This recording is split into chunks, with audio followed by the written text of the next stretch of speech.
professional fishermen, men who'd spent their entire lives on that water, men who knew every single mood that lake had, and they were screaming? Every one of them? Convinced they were about to die? Oh, they were terrified. And honestly, John, they weren't wrong to be. That was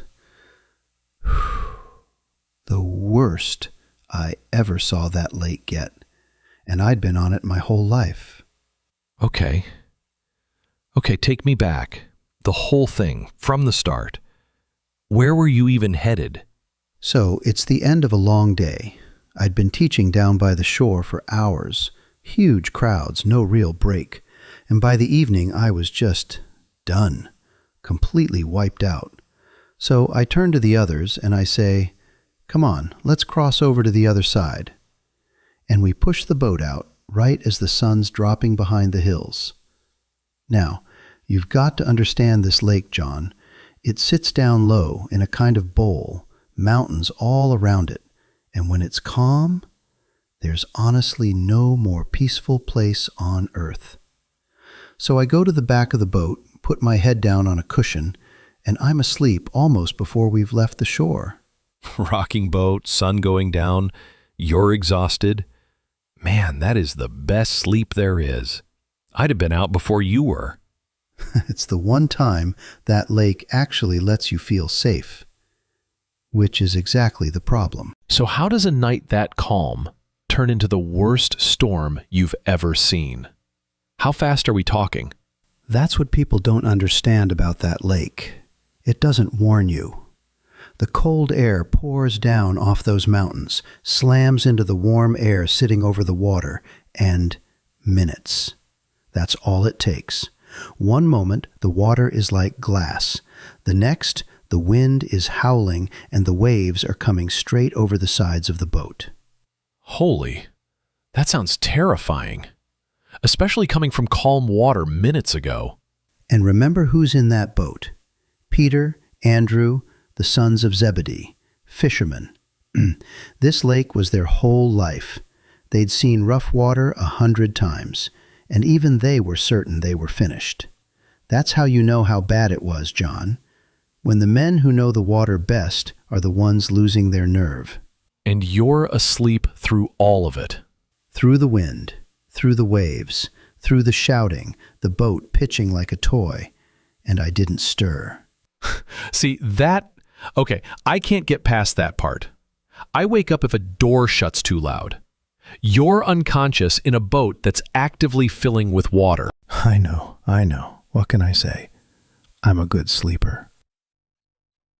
And they only woke me up when they were certain they were going to drown. They came scrambling to the back of the boat, and there's this edge in their voices now, almost angry. "Teacher, do you not care that we're about to die?" That's what real fear sounds like, when people stop being careful with their words. Yeah, no, that lands. So I stood up, and I looked at the wind, and I looked at the water, and I told it, "Enough. Peace, be still." You spoke to the storm? I spoke to the storm. And what happened? It stopped. And I don't mean it faded or died down over a few minutes. I mean instantly. The wind, gone.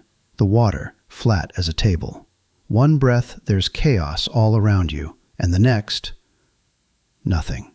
A silence so complete it almost rang in your ears, louder somehow than the storm had been.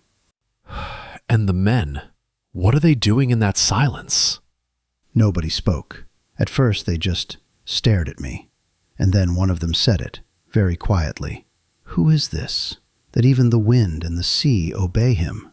I mean, you just silenced a storm with one word. It even freaks me out, and I wasn't even there.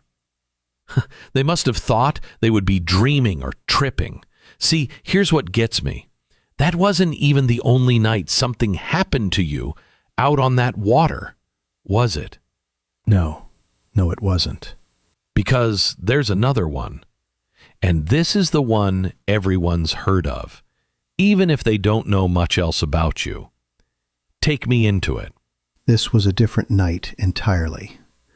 That day, there'd been an enormous crowd, thousands of people, all day, every one of them needing something. By the end, I was hollowed out. I needed to be alone, to pray. So I told the others to take the boat and go on ahead of me, across to the far side. I'd find my own way. And I went up the mountain, by myself, in the dark. Alone. Up a mountain. In the dark. After a day like that. Sometimes that's the only way to get your feet back under you. But while I was up there, down on the lake, it started again. The wind came up against them. Not the killing storm of that first night, but enough to trap them. They were rowing, and the shore just wasn't getting any closer. How long were they stuck out there? Most of the night. By the time I came back down, it was the fourth watch, 3, maybe 4 in the morning. Hours of fighting that wind, soaked through, arms dead, no sleep, pitch dark, miles from anywhere. So you come down off this mountain in the middle of the night, and the boat's, 3-4 miles out by now? How do you even get to them? 3-4 miles, far from any shore, in the dark. Right. So how do you reach the boat? I walked out to them. You walked out to them. Across the water, out toward the boat. See, you drop that like you're telling me you took the bus. Okay. We are absolutely coming back to the how. But first, put me in that boat. These guys are exhausted, terrified, pitch black, worst night of their week. And they look up, and there's a figure moving towards them on top of the water. What in the world is going through their heads? Exactly what you'd expect. They thought I was a ghost. A ghost. They thought you were a ghost. I mean, I probably would have thought so myself. They cried out, real terror. And honestly, could you blame them?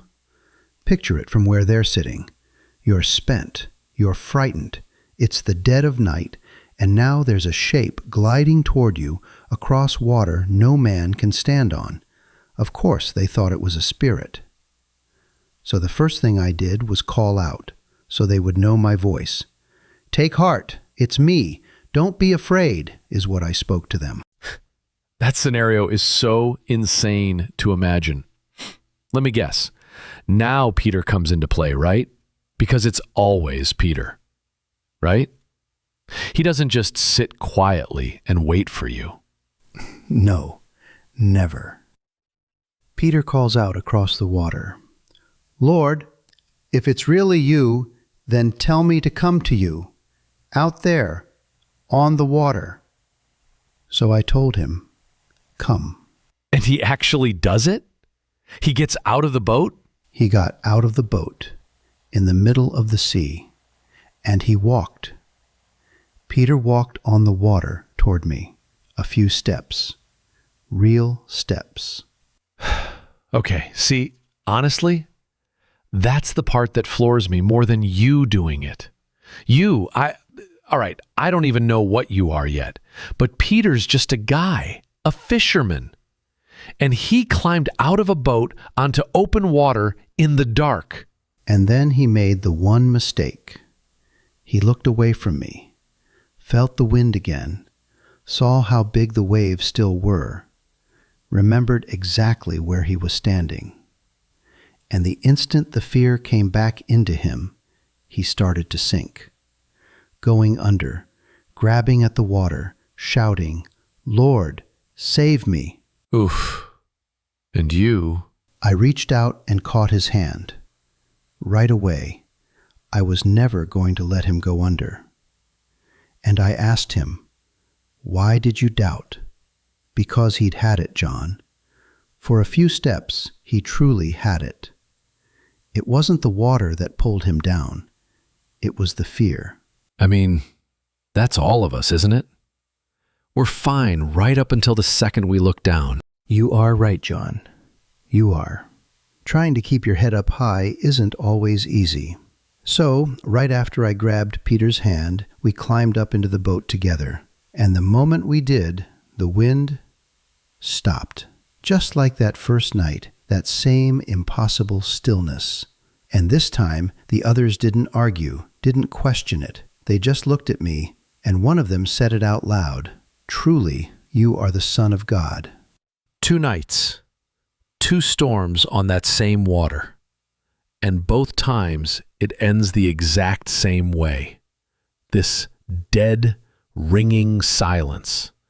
And a boat full of people who have no idea what to say to you.